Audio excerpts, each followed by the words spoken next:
a nation with a leadership crisis.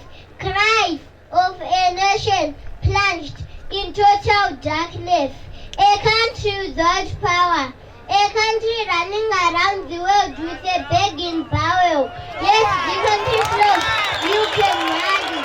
Yes, I can hear the cries of a nation with 90% literacy rate and an equivalent unemployment rate anchored by vendors. It's real, I can hear and feel the widows and orphans, pregnant and nursing mothers, disabled people crying for basic necessities.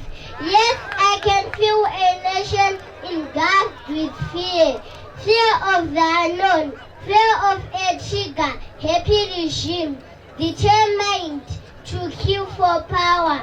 I also hear a lone voice singing Tonga Kwaro, Tonga Kwaro, shouting Tichingo Tonga, don't be given a power.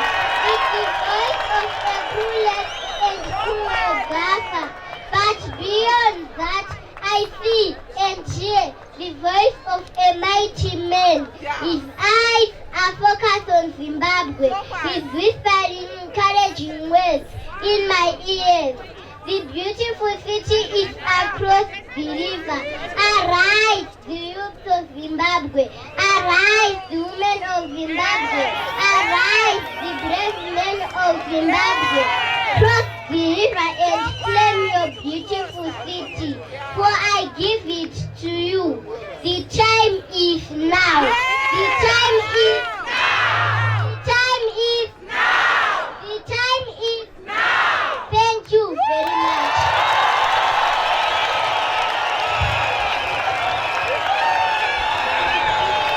Bombere maoko manawe.